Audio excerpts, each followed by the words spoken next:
우리 스스로에게 고백하고 또 옆 사람에게 믿음의 격려를 해주는 차원에서 믿음으로 삽시다 인사하겠습니다. 시작. 믿음으로 삽시다.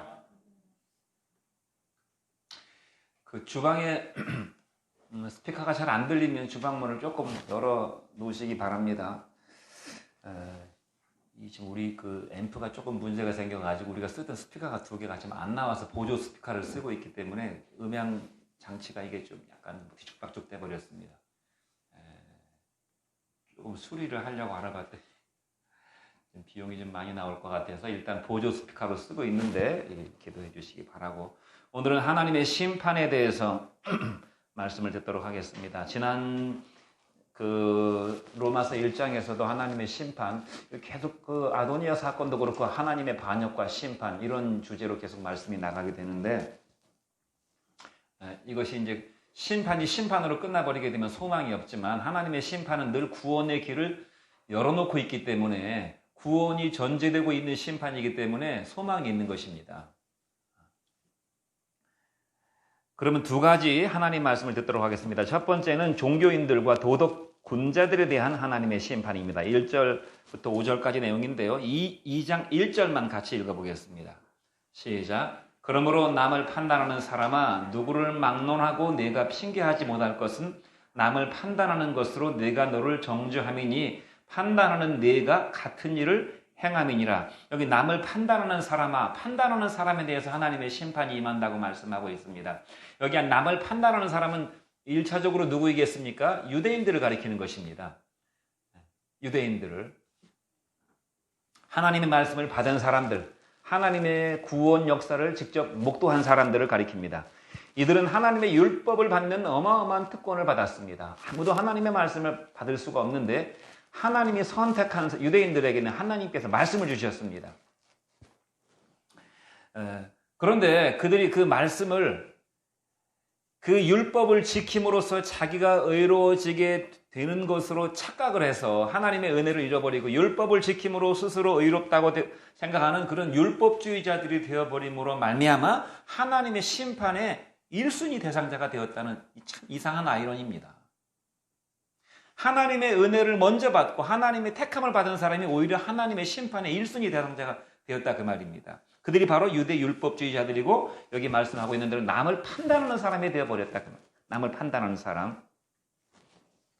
이들은 도덕적으로 영적으로 우월감에 젖어 있는 사람들입니다. 자기들은 하나님 백성이라는 자부심을 늘 가지고 있고, 우리에게는 성전이 있고 우리는 율법이 있고 우리는 할례를 받은 사람이기 때문에, 우리는 안식일을 지키는 사람이기 때문에 우리는 그렇지 못한 사람들, 그래서 그들은 심지어 유대인이 아닌 비유대인들은 다 개와 돼지와 동급으로 취급했다. 그래서 이방인들과 함께 밥을 먹는 것은 불결한 일이었다 그 말입니다. 이방인들과 손이 접촉만 돼도 이것은 부정을 타는 일이었다고 생각을 했다 그 말입니다. 그 정도로 자기들의 그 영적인 우월감, 도덕적인 우월감은 정말 대단했다. 그래서 바리새인이 하나님 앞에 가서 기도할 때 어떻게 기도합니까? 나는 저기 예배당에 올라오지도 못하고 저기 1층 현관 로비에서밖에 기도하지 못하는 저 세리와 같지 않습니다. 나는 저 세리하고는 차원이 다른 사람입니다라고 스스로 자기가 하나님에게 자기를 말하자면 선포하고 있습니다. 나는 저 사람하고는 질적으로 다른 사람입니다. 그것이 세리의, 바리새인의 기도예요. 유대인들의 기도라 이 말입니다. 나는 저 세리와 같지 아니함을 감사합니다. 감사의 제목이 내가 세리하고는 차원이 다른 인간인 것을 감사한다고 얘기하고 있어요. 얼마나 영적으로 도덕적으로 우월감에 젖어 있는 사람인가. 자기의 공과 자기의 의와 자기의 선행을 의지하면서, 자기의 종교 예식을 의지하면서 자기의 의에 한껏 그 영혼이 부풀어 올라가지고 그렇지 못한 사람을 판단하고 정죄하는 판단자가 되어버렸어요. 타인을 판단하는 판단자가 되어버렸는데, 하나님께서는 1차적으로 그들을 가장 먼저 심판하신다는 것입니다. 그런 판단하는 것은 과연 그들이 죄가 없기 때문에 판단하는 것인가? 왜 하나님은 판단하는 사람을 가장 먼저 판단하시는가? 자, 타인을 판단하는 기준, 이 바리새인들은 저 사람들이, 나는 저 사람들하고 차원이 다릅니다. 자기를 높이는 그 기준이 있어요. 나는 일주일에 2번씩 금식하고 소득의 11조를 드리며 뭐 엄격하게 율법을 지키고 이것들이 다 자기의 의의 기준이에요. 그 의의 기준을 우리 그 전쟁하게 되면 상대방을 사살하는 저격수가 있잖아요. 이 망원 렌즈가 달린 아주 그 정확하게 상대방을 죽일 수 있는 말하자면 그 저격수들이 그 렌즈에 상대방을 탁 표적에 맞추고 탁 방아쇠를 당겨 죽이잖아요. 그 망원 렌즈를, 그 죄를 탁 타겟으로 삼는 렌즈를 자기에게로 싹 돌리면 자기는 죄가 없는가? 자기도 그 저격총에 사살당할 수밖에 없는 죄인이라는 사실을 하나님이 말씀하고 있다 이 말입니다. 남을 저격하는데, 남을 죽이는데 사용되는 그 기준을 자기에게 적용하면 자기도 똑같다 그 말이에요. 별로 다를 바가 없다는 것입니다. 우리가 같은 인간의 시선으로 보니까 너는 70점짜리고 너는 60점이고 너는 낙제고 나는 90점이고 이렇게 점수로 사람을 계량화해가지고 판단을 하고 평가를 하지만 사실은 우리가 저 높은 이 지구상에서 한 수백 킬로 수천 킬로 높이 올라가면 지구가 보이잖아요. 이 어마어마한 지구 땅덩어리가 보이는데 테니스 공만하게 보입니다. 쬐끄맣게 보인다 이 말이에요. 거기서는요 165나 185나 2m나 다 똑같이 보여요. 그냥 하나의 먼지 보이지도 않다 이 말입니다. 그러니까 시선을 큰 시각으로 보면은 이 좁은 지구의 땅덩어리, 테니스 공만한 땅덩어리 위에서 뭐 네가 더 크니 내가 더 크니 내가 잘나니 네가 잘나니 내가 더 깨끗하니 너는 더럽니 하는 그런 평가 기준들도 큰 시각에서 보면 아무것도 아니다 그 말이에요. 다 똑같다는 것입니다. 하나님의 시각에서 볼 때는 같은 죄인끼리 보니까 내가 조금 더 나은 것 같고 내가 조금 더 거룩한 것 같지만 하나님의 거룩하신 이 우주적인 시각으로 보면은 다 거기서 거기라는 거예요. 다. 그런데 사람들은 자기의 기준을 남에게 적용시켜가지고 자기는 자기 기준으로 판단하지 아니하고 내로남불의 그런 가치관을 가지고 살아가는 사람들이 거의 대부분이다 이 말.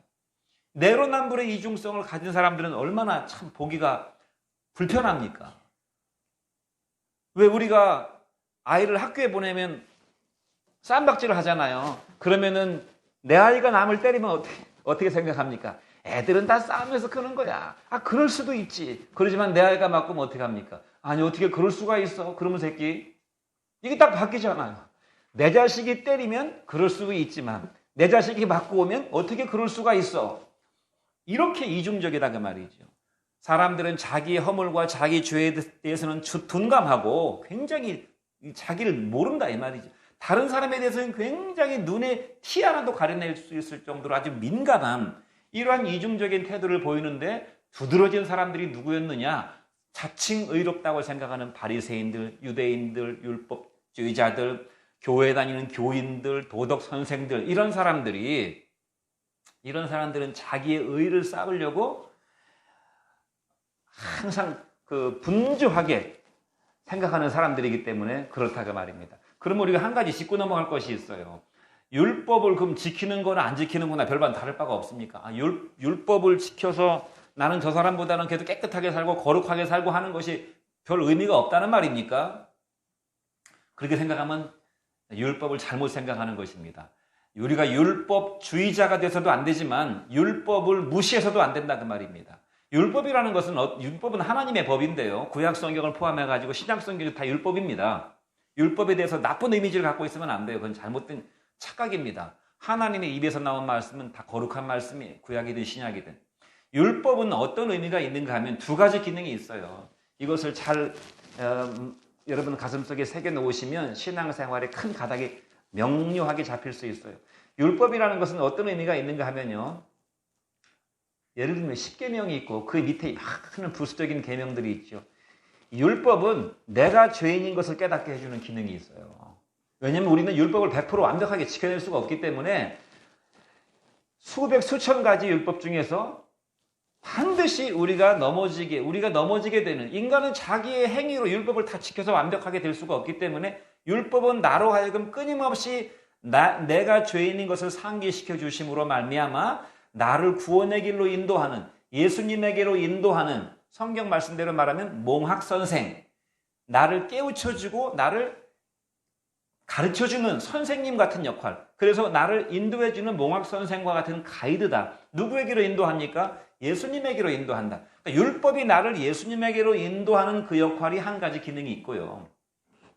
율법은 열심히 지키지만 율법을 통해서 예수님에게 나아가지 못하는 사람은 율법주의자가 되고 마는 거예요. 그러니까 예수님에게 못 갔으니까 결국은 자기가 율법의 정죄를 받게 된다. 100가지 지키다가 한 가지 못 지키면 정죄를 받게 되는 것이다 그 말입니다.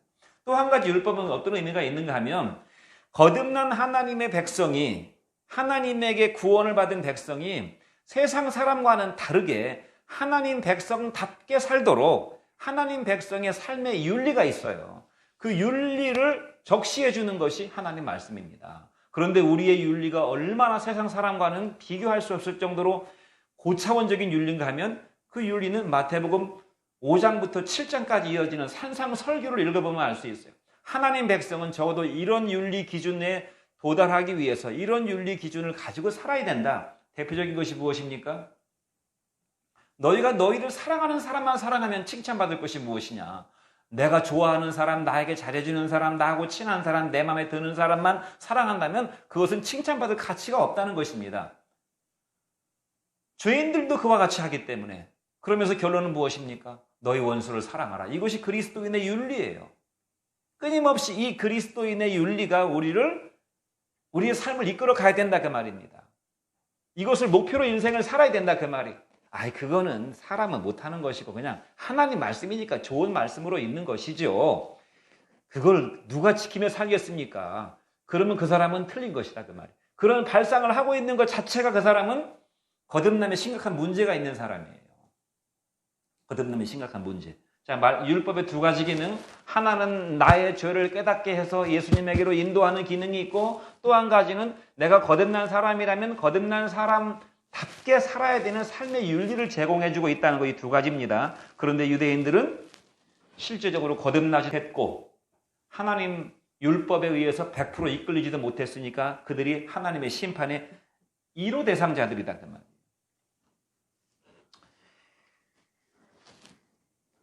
그들이 다른 사람에게 적용하는 그 죄를 자기들에게 딱 화살을 자기에게 돌리면 자기가 그 대상이 될 수밖에 없다는 분명한 이유가 있습니다. 그들이 정말 악하고 거의 하나님의 특별하신 은혜가 아니면 구제불능인 이유가 뭔가 하면 자신의 의와 자신의 교만, 그러니까 말하자면 이런 거예요. 거듭나지 못한 사람인데 내가 교회를 열심히 다녀요. 교회를 열심히 다니면 신앙이 좋은 거라고 생각을 해요. 물론 열심히 다니는 게 나쁘다는 것은 아니면 열심히 교회를 주일 예배 출석하고 막 수요 예배도 하고 금요 예배도 하고 막 철야 예배도 열심히 하고 막 상학산에 가서 기도도 하고 11조도 철저하게 드리고 이렇게 내가 교회에서 모든 봉사나 이런 걸 하고 착한 일도 많이 하고 불의웃돕게도 하면 하나님이 나를 의롭다고 봐주시겠지.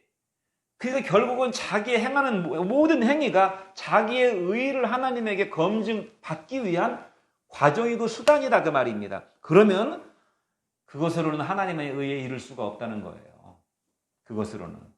그런데 그것으로 하나님의 의에 이를 수 있다고 생각하기 때문에 자기 자신에 대해서 무지해요.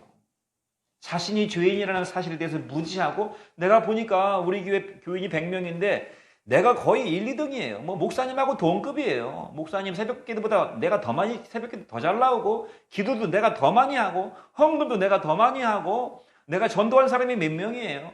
내가 제일 잘하고 있다고 생각이 된다 그 말입니다. 그러니까 나보다 못한 99명을 판단할 수밖에 없죠. 저 집사는 신앙생활이 저래. 저 집사는 이렇게 교양머리가 없어. 저 집사는 뭐 예배를 뭐 밥 먹듯이 빼먹네. 물론 밥 먹듯이 빼먹으면 안 되고 교양머리가 없어도 안 되죠. 그러나 이 사람은 그것을 남을 판단하는 판단 기준으로 삼는다 그 말입니다. 자기의 의의 도구로 오용을 한다 그 말이에요. 그래서 이 사람을 영적인 의상으로 비유하면 이 사람은 자기가 이런 의 저런 의 뭐 몇 가지 의를 행해가지고 끊임없이 자기 옷에다가 기운다 그 말이에요. 기워. 그래서 그 사람이 입고 있는 의의 의상이라고 하는 것은 누더기와 같아요. 주님께서 주신 예수 그리스도의 그 거룩하고 흠도 없고 티도 없는 하얀 순백의 의의 옷을 입고 있는 것이 아니고 내가 이렇게 많이 했잖아. 자기가 한 것들을 막 갖다가 다 자기 의의 옷을 만들어 입었기 때문에 누더기예요. 이 의의 옷이라는 것이. 그런 의의 옷을 입고서는 천국에 들어갈 수 없다 그 말입니다. 그러면서 그렇지 못한 다른 사람을 판단하는, 자신의 의의 도구로 오용하는, 이런 사람은 가장 불행한 것이 뭔가 하면 회개가 없어요. 회개를 할 수가 없어요. 왜냐하면 자신이 죄인이라는 생각이 들지 않기 때문에. 회개라는 것이 얼마나 중요합니까? 신앙생활의 원점이요 출발점이 회개예요. 그리고 우리의 삶의 매일매일의 삶의 출발점이 회개입니다. 회개는 목욕하는 거나 마찬가지. 아침 일찍 일어나가지고 샤워하고 깨끗하게 씻고 아침 출근하는 거하고 똑같아요. 일어났는데 씻지 않고 우리가 산다고 생각해 보세요. 자기는 씻을 필요가 없다고 생각을 해요. 그리고 한번 인생을 살아간다고 생각해 보세요. 하루만 씻지 않아도 몸에서 냄새가 나고 그러한데 이틀, 3일 안 씻는다고 생각해 보세요. 자신의 죄에 대한 회개가 없이 매일매일의 삶을 반복한다고 생각해 보세요. 자기는 자기가 의롭다고 생각할지 모르지만 하나님께서 보실 때는 얼마나 냄새가 나겠습니까? 가까이 할 수가 없어요. 하나님이 가까이 하시고 싶어도 죄의 그 더러운 냄새 때문에 가까이 할 수가 없다 그 말이에요. 그러므로 근본적인 죄 문제를 해결받을 수가 없죠. 그래서 자신의 속에 있는 죄가 그대로 있는 채 계속 선으로다가 자기를 포장하기 때문에 위선자가 될 수밖에 없어요. 위선자. 자기는 자기를 선하다고 생각해요. 사실은 악이 있는데 죄의 문제가 해결되지 않았는데, 그리고 자기는 다른 사람보다 깨끗하다고 생각하기 때문에 남을 판단하는 잣대와 자기를 판단하는 잣대가 달라요. 다른 사람을 평가하는 잣대와, 그러니까 이중인격자가 될 수밖에 없다 그 말입니다. 사실 하나님의 의를 알지 못하는 모든 사람들은 다 타인을 판단하는 사람들입니다. 타인을 판단하게끔 돼 있어요. 자기 자신을, 이것은 타인을 판단하는 것은 역으로 말하면 결국은 자기가 자기를 판단하고 정죄한다는 얘기이기 때문에 자기가 다른 사람을 판단하는 그 판단과 비판과 평가와 정죄를 자기에게로 딱 돌리면 이게 자기가 거기에 탁 걸려들기 때문에 죄를 핑계할 수 없다고 그랬어요. 죄를 핑계할 수 없다고. 예를 들어 보겠습니다. 저를 비롯해서 모든 사람들이 인간관계를 맺을 때 이런 사람들은 싫어합니다. 교만한 사람은 싫어합니다. 항상 목에 힘주고 어깨에 힘주고 눈을 내리깔면서 상대방을 멸시하는 교만한 사람은 다 싫어하죠. 자기 자랑하기에 바쁜 사람도 싫어합니다. 입만 열면 자기 자랑이에요. 입만 열면. 자기는 근데 그게 자기 자랑이라는 걸 몰라요. 속에서 그냥 자연스럽게 나오는 것이기 때문에. 입만 열면 자기 자랑하고 돈 욕심을 항상 두드러지게 드러내 보이는 사람, 입만 열면 남을 흉보는 사람, 수시로 거짓말을 잘하는 사람, 그 다음에 이기적인 얌체과들, 우리 김이사에게는 아니죠. 이기적인 얌체는. 이기적인 얌체들이 있어요. 얌체들. 손에 안 보려고 하는 얌체들. 마음속에 음욕이 불릴 듯한 사람, 입만 열면 음담패설을 짓거리는 사람, 그 다음에 게으른 사람, 시기 질투가 강하고 남을 미워하기를 잘하는 사람, 이런 사람은 다 누구나 싫어하죠. 다 누구나 싫어합니다. 저도 싫어하는 사람이에요. 이런 사람들은. 그런데 실상 나를 한번 돌아봅시다. 내가 교만한 사람을 싫어한다고 그랬는데 내게는 교만이 없는가? 내게도 교만이 있잖아요. 나는 자기 자랑하는 걸 싫어한다고 그랬는데, 자기 자랑하는 사람을 싫어한다고 그랬는데 나는 자기 자랑을 하지 않는가? 나도 은근 자기 자랑을 합니다. 돈 욕심 많은 사람은 돈밖에 모르는 사람이라고 비난하지만 나도 돈 욕심이 있어요. 남을 험담하는 것이 눈에 보기에 귀에 듣기에 좋지 않아 보이지만 나도 교묘하게 남을 험담합니다. 나도 때로 진실치 못할 때가 있어요. 나도 희생하는 거 싫어하고 이기적인 모습으로 행동할 때가 있어요. 제가 어제 극동방송을 듣는데 그저께인가요? 거기 보면 사정이 안타까운 사람들을 위한 중보기도 시간이 있어요. 목사님이 사연을 쭉 얘기하면 중보기도를 해주는 것인데, 이제 사연이 안타까운 사람 들으면 타워하다가 저도 기도도 해주고 하는데 참 어려운 여러 그 환경을 만난 목사님 가정에 나왔어요. 개척교회 목사님인데. 근데 거기서 후원을 원하시면 후원 계좌를 이렇게 가르쳐드리고 뭐 이렇게 해준 이제 그런 방송까지 나와요. 근데 참 계속 들으니까 부담스럽다고 해서 껐어요. 왜냐면 갈등이 되잖아요. 사정이 어려운 사정 얘기를 하는데 내가 도와줘야 되나? 나도 지금 우리 교회도 지금 돕고 있는 내가 또 도와줘야 되나? 나도 힘든데 그런 생각이 드니까 도와줄 수 있지만, 내가 조금 덜 먹고 더 도와줄 수 있지만, 이 정도면 됐어 하면서 끈다 그 말입니다. 귀를 막는다 그 말이에요. 우리에게도 이런 이기적인 모습이 있어요. 우리에게는 박원순 시장 같은 그런 음란한 마음이 없습니까? 우리 속에도 음란이 있어요. 우리도 때로 게으르게 미루고 시기 질투하고 미워할 때가 있습니다. 자, 남의 이런 안 좋은 모습을 보면서 우리가 평가하는데 내 속에도 똑같이 있다는 사실이에요. 그러니까 내가 내 죄를 핑계할 수 없죠. 도덕선생이라고 다릅니까? 하나님 보실 때는 다 똑같아요. 자, 우리가 이 남을 판단하는 자들아 내가 핑계하지 못할 것은 남을 정죄하는 것으로 네가 너를 판단하는 것이다. 이렇게 말씀하고 있는데 우리가 깨달아야 될 사실은 무엇인가 하면 이 하나님께서 이런 말씀을 주시는 것은 의인은 없다는 것입니다. 이 세상에 의인은 없고 선인도 없고 하나님을 깨닫는 선각자도 없어요. 선생도 없습니다. 남을 가르칠 만한 위치에 있는 선생님도 없어요. 로마서 3장 10절로 11절 말씀을 같이 한번 읽어보겠습니다. 시작. 기록된 바 의인은 없나니 하나도 없으며 의인은 없나니 하나도 없으며 그랬어요. 하나도 없다는 것입니다. 모든 사람에게 이 말은 다른 말로 얘기하면 모든 사람에게 하나님의 의가 절대적으로 필요하다는 사실. 모든 사람에게. 그 사실을 우리가 늘 염두에 두고 살아야 됩니다. 나는 말할 것도 없고 나와 관계를 맺고 살아가는 저 사람 참 착한 사람이고 우리가 그런 생각하잖아요. 우리는 그 사람의 속을 알 수가 없으니까 겉으로 보여지는 말이나 행동을 가지고 그 사람을 보는데 참 저 사람은 참 착한 사람이야. 저 사람은 참 훌륭한 사람이야. 저 사람 참 마음이 따뜻한 사람이야. 저 사람에게 회개할 죄가 있을까? 그렇게 생각하면 안 된다는 것입니다. 사람은 속을 들여다보면 다 죄인이라는 사실을 우리가 알고 있어야 돼요. 나도 죄인이지만 저 사람도 죄인이라는 사실을 알고 있어야 우리가 바른 영적 관계를 맺을 수가 있습니다. 바른 영적 관계를. 마태복음 7장 1절로 3절 말씀을 같이 한번 읽어보겠습니다. 비판을 받지 아니하려거든 비판하지 말라. 너희가 비판하는 그 비판으로 너희가 비판을 받을 것이요 너희가 헤아리는 그 헤아림으로 너희가 헤아림을 받을 것이니라. 어찌하여 형제의 눈 속에 있는 티는 보고 내 눈 속에 있는 들보는 깨닫지 못하느냐 그랬습니다. 비판을 받지 아니하려거든. 다 너도 죄인이고 나도 죄인이니까 누가 누구를 비판하고 판단하고 정죄하겠습니까? 내가 조금 더 신앙이 좋은 것 같다고 그것이 판단할 근거가 됩니까? 절대 그렇지 않습니다. 저 사람은 대충 사는데 나는 철저하게 산다고 절대 그것도 남을 판단하는 기준이 될 수가 없어요. 주님은 뭐라고 말씀하셨어요? 그래서 비판을 받지 아니하려거든 비판하지 말라 그랬어요. 비판받지 아니하려거든 비판하지 말라는 말은 네가 비판하면 그 사람도 너를 비판하니까 비판하지 말라는 말이 아니고 네가 그 사람을 비판하고 정죄하면 네가 비판하고 정죄한 그 기준과 똑같은 기준으로 하나님이 너를 비판하신다는 것입니다. 하나님의 비판을 감당할 사람이 누가 있겠습니까? 사람이 비판을 들어도 가슴이 막 분노가 오르고 가슴이 떨리고 누가 나를 욕하면 그 욕 들을 때 어떻습니까, 여러분? 저 사람이 나를 비판해요. 감정 싹 빼고 비판한다고 해도 기분이 나빠요.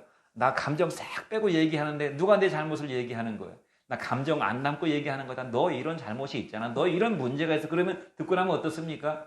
감정을 뺐는데도 기분이 나쁘잖아요. 사람이 비판을 들어도. 하나님의 비판을 그럼 어떻게 감당하겠습니까? 그러므로 비판을 받지 아니하려거든 비판하지 말라 그랬어. 어찌해서 내 형제의 눈 속에 있는 티는 보고 내 눈 속에 있는 들보는 깨닫지 못하느냐. 형제의 눈 속에 있는 그 티는 그 사람의 허물을 말하는 것입니다.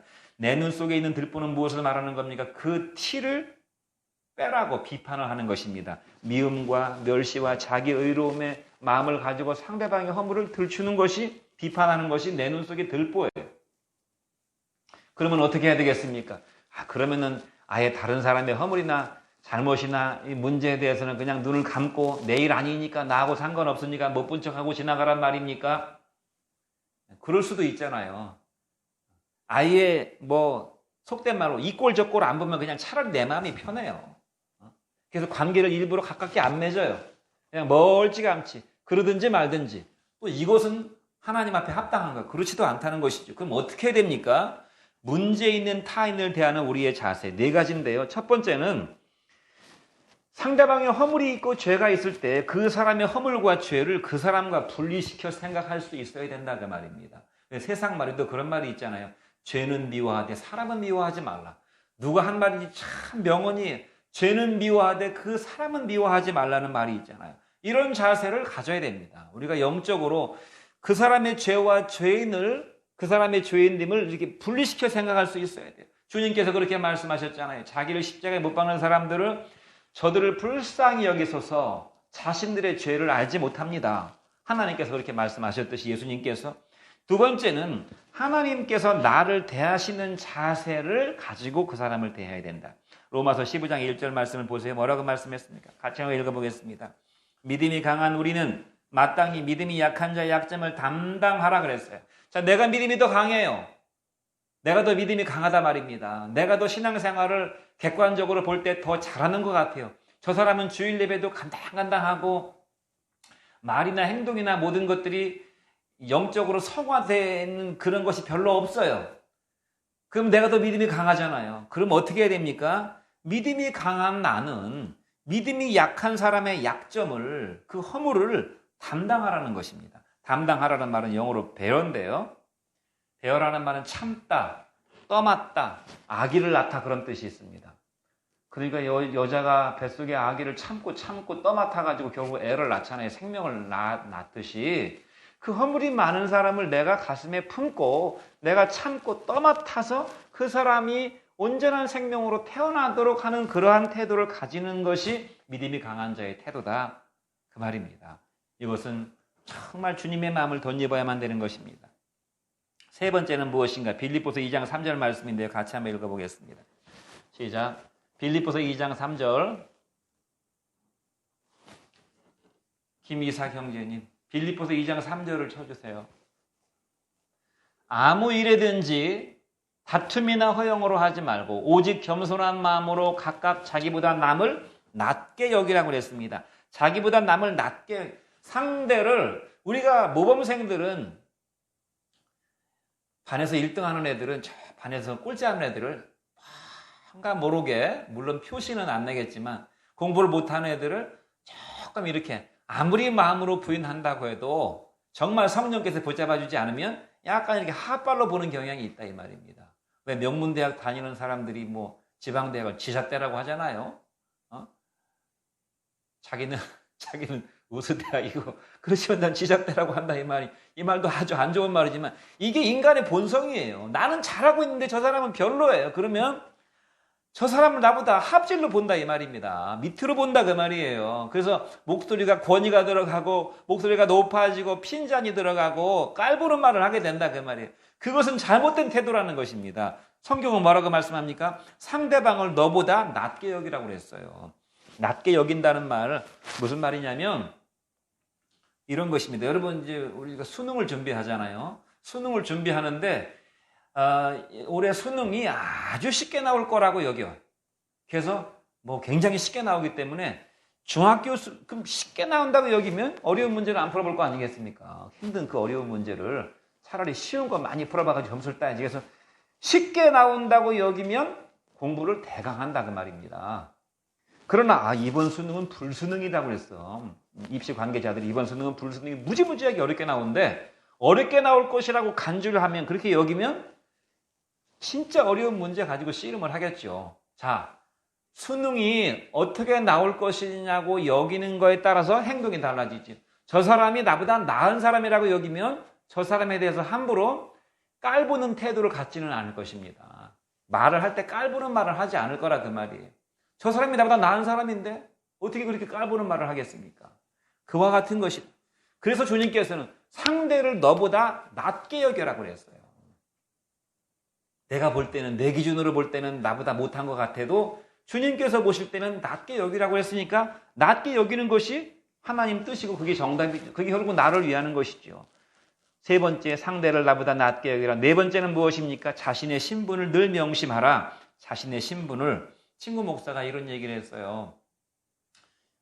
성화에 대해서 얘기하는데 자기는 이렇게 한다는 거예요. 자기도 물론 허물이 있지만 자기가 깨달은 사실인데 하나님 말씀을 읽다가 과거에 나는 죽었다. 성경 말씀에 나와 있는 말씀이지. 너희가 옛사람이 죄에 대해서 죽었다고 나와 있잖아요. 너희 옛사람은 죄에 대해서 죽었으니까 나는 죽었다. 그리고 내 속에 그리스도가 산다. 이렇게 끊임없이 자기 자신을 말하자면 말씀으로 세뇌를 시키는 거예요. 나는 죽었다. 내가 지금 사는 건 내가 아니고 내 안에 예수가 사는 것이다. 이것은 우리가 잘 알고 있는 갈라디아서 2장 20절 말씀인데 같이 한번 보겠습니다. 시작. 내가 그리스도와 함께 십자가에 못 박혔나니 그런즉 이제는 내가 사는 것이 아니고 내 안에 그리스도께서 사시는 것이라고 그랬죠. 내가 그리스도와 함께 십자가에 못 박혔으니까 내가 죽었잖아요. 내가 죽었어요. 내 안에 누가 산다고요? 예수가 산다는 것입니다. 이것이 그 사람의, 그 목사님의 신앙 경건 생활에 말하자면 그 비결이라고 이렇게 얘기를 해서 뭐 알고 있는 말씀이긴 한데, 내가 죽었다는 생각을 우리가 별로 안 하고 사니까 나부터도가 신앙에 여러 가지로 좀 어려움이 많구나. 내가 죽었다. 내가 죽어야지가 아니라 우리는 내가 죽어야지가 아니라 이미 내가 죽었다는 것입니다. 내가 죽어야지 그런 말은 내가 지금 살아있다는 얘기잖아요. 내가 살아있다고 생각하면 나를 죽일 수가 없어요. 내가 죽었다고 생각을 해야지. 내 안에 예수가 산다고 생각을 해야지. 그러니까 자기 정체성에 혼동과 망각이 오기 때문에 나는 이미 죽었는데 내가 계속 살아있는 이런 그 액션을 취하는 것은 내가 내 정체성에 지금 뭔가 망각을 하고 있고 혼동을 하고 있다는 것입니다. 나는 죽었고 나는 내가 아니고 내 안에 예수예요. 내 인생은 내 인생이 아니고 예수 인생이고 내 인생의 운전수는 내가 아니고 예수님이 내 인생의 운전수예요. 자, 이런 자아 정체성을 분명하게 가지면 모든 죄의 공격을 다 대처할 수가 있고 이것은 성령에 의해서 길들여질 수 있다. 그럼 우리가 거룩하고 경건한 삶을 어렵지 않게 살아갈 수 있다. 그 목사님이 그렇게 얘기하더라고요. 저도 조금 해보니까 이전에 내가 죽어야지, 내가 죽어야지 할 때보다는 훨씬 효율적인 것 같아요. 내가 죽어야지 하지 말고 나는 죽었다. 그것이 성경이 말씀하고 있는 것. 그것이 성경이에요. 실패하는 그 씨가 있습니다. 성공의 씨가 있고 실패의 씨가 있는데 우리가 신앙생활에 실패하고 인생살이가 힘들고 고달프고 그냥 마음이 짠지 같은 이런 그 수세미 속 같은 그런 심정이 자꾸만 일어나는 것은 나는 이런 사람이다. 나는 이런 사람이야 라고 하는 자기 자신에 대한 잘못된 정체성을 가지고 있기 때문에 그렇다. 나는 이런 사람이야 할 거 없고 나는 죽었고 내 안에 예수만 있다 생각을 해야 되는데 자꾸만 나는 이런 사람이라고 생각을 한단 말입니다. 그래서 자꾸만 자기의 예차를 자꾸만 소환해요. 자꾸만 불러들여요. 자꾸만.